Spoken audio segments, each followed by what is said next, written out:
नमस्कार, आप देख रहे हैं थिंक 360। आपके साथ मैं हूं पूजा। हिंडनबर्ग रिपोर्ट के आने के बाद शेयर बाजार में भूचाल आ गया है। एक ही दिन में लगभग 6.75 लाख करोड़ रुपए का घाटा हुआ है। मालूम हो, भारतीय शेयर बाजार में आज यानी शुक्रवार 27 जनवरी को भारी बिकवाली देखने को मिली।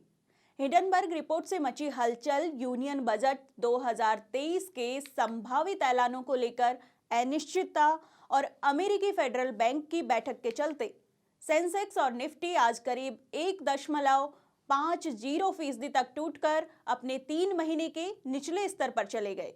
सरकारी बैंकों, ऑयल एंड गैस, पावर और मेटल शेयरों के इंडेक्स में तो 4 से 6% की भारी गिरावट देखी गई।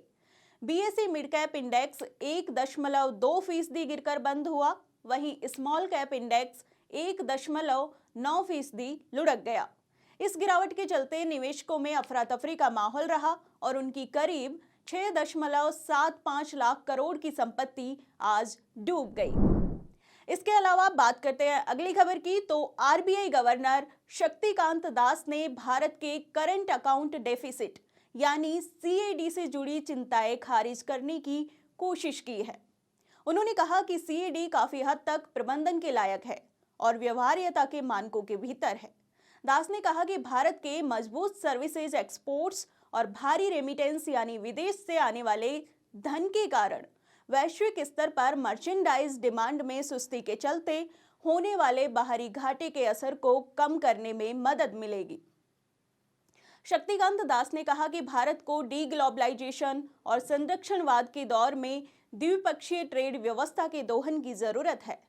गवर्नर ने कहा कि दुनिया में हाल में सप्लाई चेन से जुड़े झटके के चलते बाहरी मोर्चे पर डीग्लोबलाइजेशन और संरक्षणवाद तेजी से बढ़ रहा है। इसलिए इन चुनौतियों से पार पाने के लिए द्विपक्षीय ट्रेड संबंधों को विकसित करना और उन्हें मजबूती देना जरूरी है। भारत ने हाल में यूएई और ऑस्ट्रेलिया के साथ द्विपक्षीय ट्रेड समझौते किए हैं।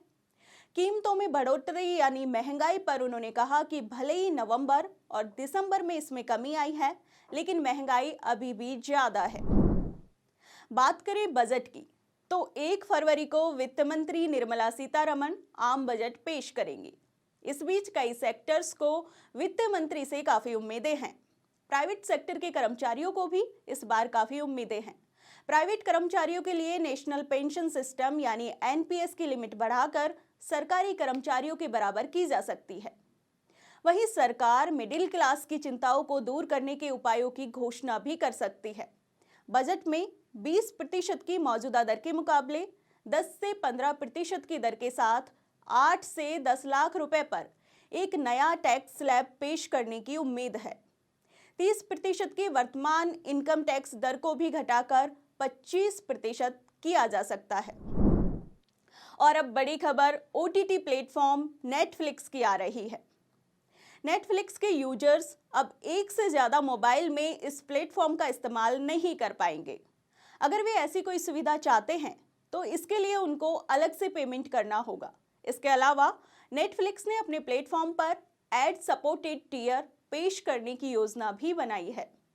नेटफ्लिक्स ने कहा कि अब केवल एक ही डिवाइस या मोबाइल में नेटफ्लिक्स को इस्तेमाल किया जा सकेगा। अभी तक अगर किसी एक यूजर ने नेटफ्लिक्स का सब्सक्रिप्शन ले रखा था तो वह इसे 4 से 5 लोगों को शेयर कर सकता था, लेकिन अब पासवर्ड शेयरिंग की सुविधा बंद होने के केवल एक ही डिवाइस पर सब्सक्रिप्शन को इस्तेमाल किया जा सकेगा। इसके पीछे की वजहों का खुलासा करते हुए कंपनी ने कहा है कि नेटफ्लिक्स की पासवर्ड शेयरिंग की सुविधा की वजह से कंपनी को काफी नुकसान उठाना पड़ रहा था, जिस वजह से कंपनी अब पासवर्ड शेयरिंग की सुविधा को मार्च महीने में बंद करने जा रही है। आज के लिए बस इतना ही। आपको ये वीडियो कैसा लगा हमें कमेंट करके जरूर बताएं और हमारे चैनल पर आप किस तरह के वीडियो देखना चाहते हैं ये भी हमें कमेंट करके बताएं। नमस्कार।